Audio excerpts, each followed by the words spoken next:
I'm smiling,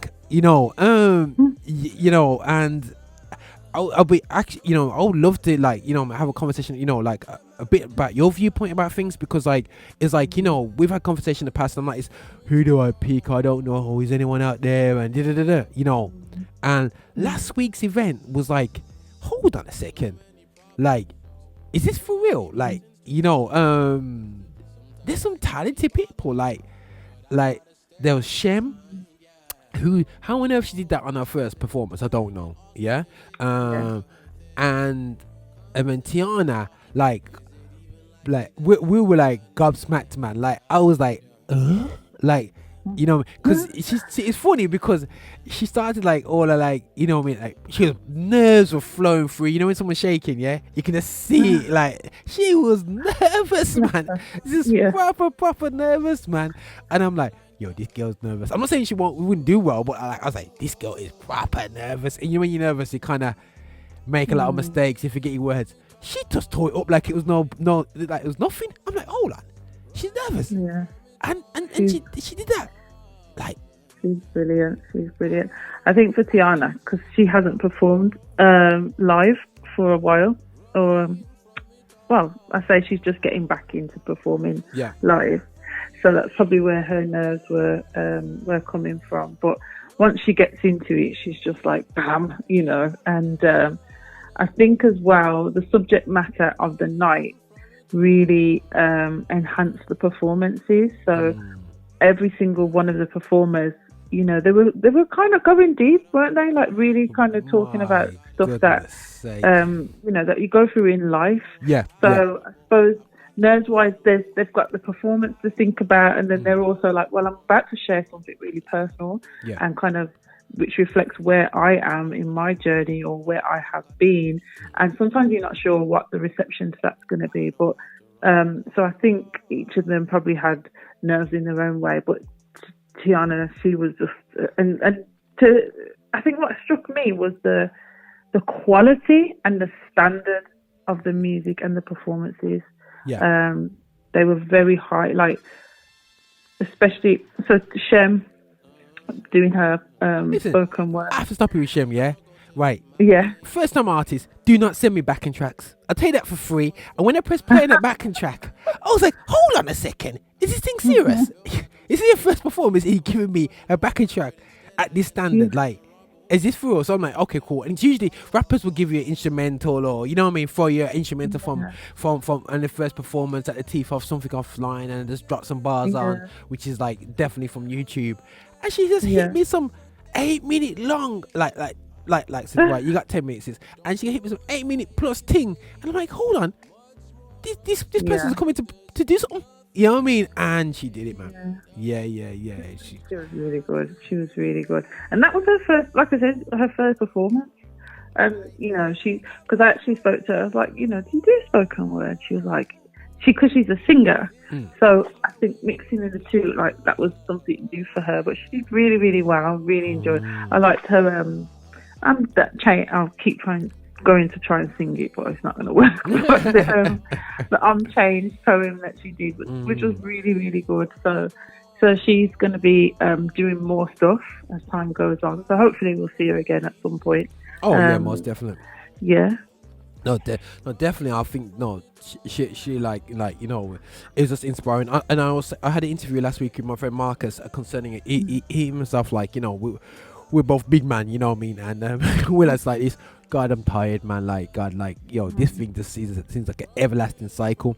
But then he did an event where it kind of revived him in one sense. It's called Revive, and it kind of inspired him to really support some of the, you know what I mean. There's almost a wave of when you think there's nothing happening, I mean, all of a sudden something's happening, and then like I said, man, Tiana. And you know what I love about Tiana? Yeah, it's a joke now. You know what I mean? Just that God's hands on her. I don't know if she knows, you know what I mean? But like, I just told the guys next to me, I said, yo, you hear the gospel in this track? I was like, do you hear the God in this track? It's like, you're like, hold on a second. Like, it's like, when people may not realize there's a lot of people in the Bible. There's some characters in the Bible, but it's not a case that they had TBN. and they're sitting down and get eaten from TBN. Yeah, God had a calling in her life. You know what I mean? Yeah. There was no TBN for Job. You know what I'm saying? He was, you know what I mean? He in his land. You know what I mean? He had a personal experience of God. You know what I'm saying? And you know, and I fully believe. I hope, you know what I mean. Like I said with Tiana, like, you know, hopefully she hears what I say, and you know, and realize that, you know, I'm not trying to say to her like, yeah, Tiana, yeah, you're here to take over the gospel scene. That'd be fantastic. But like, you know, what I would say is like, don't run away from the calling. No matter what she got, man. Like what she was writing was like, you know, there's more when I've heard in the couple tracks that I heard from her sang the other night than I've heard on full-on gospel albums. But that's interesting, because you know what, I think there's something, and I've always struggled with this thing about defining gospel as gospel music. Yeah. And I say that because I think there's some blatant music you can hear and say, yes, that's gospel music. You know, the typical choir voices and you know, whatever else. And then there are artists now. I think what we're seeing now are artists emerging that are talking about their life and how faith has helped them to live it. So, but and then you have to ask the question: well, when does that become gospel music? Like, isn't that just testimony? Like, that's just them expressing themselves creatively through music about their experience. So the same way someone, you know, you'll have love songs and that kind of thing. But then I feel like artists like Tiana and even Paul, you know, they're absolutely fantastic, but people want to define them. Like, they want them to be in the gospel scene, or they want them to be in the you know, the pop scene, or whatever it might be.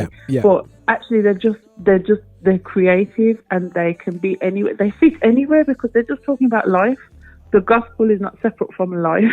You know what I mean? So I think in terms of like where they go from here, I just hope that everything opens up to them, but they don't lose their essence, because really and truly the quality and the I suppose the, you know, the standout thing about each of them is that they have found a creative and they're full of gifts, but a creative way to express and inspire other people, you know, express their lives and inspire other people to say, this has happened, you can get through this, or you can do this, just look at me.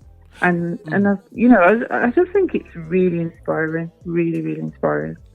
For me, it's like, you know, I hear you saying in terms of genre of gospel, like you got the genre of gospel in one sense, where, you know what I mean, but for me it's like the gospel is the good news of Christ, full stop. And you know, when you talk about your experience, and if you're experiencing God's mercy, it will come out in your music, and that is the gospel. Whatever, for me, your life is the gospel. You know what I mean? What comes out your mouth is the gospel. So like wherever you sit, whether it's rap or non-rap, and that's why I got a complex with people who spend too much time defining themselves, is that basically, you know, good music's good music. Like, did people spend all day long defining Tina Turner?